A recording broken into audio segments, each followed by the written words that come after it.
वाईट बातमी आली आहे.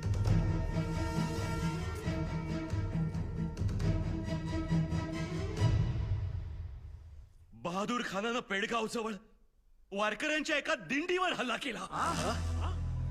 100-200 वारकरी ठार झाले.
गनिमाच्या रक्तामासानं माखलेला माझा हा राजा धुवायला आता अशा 7 नद्या 7 समुद्र बी कमी पडतील.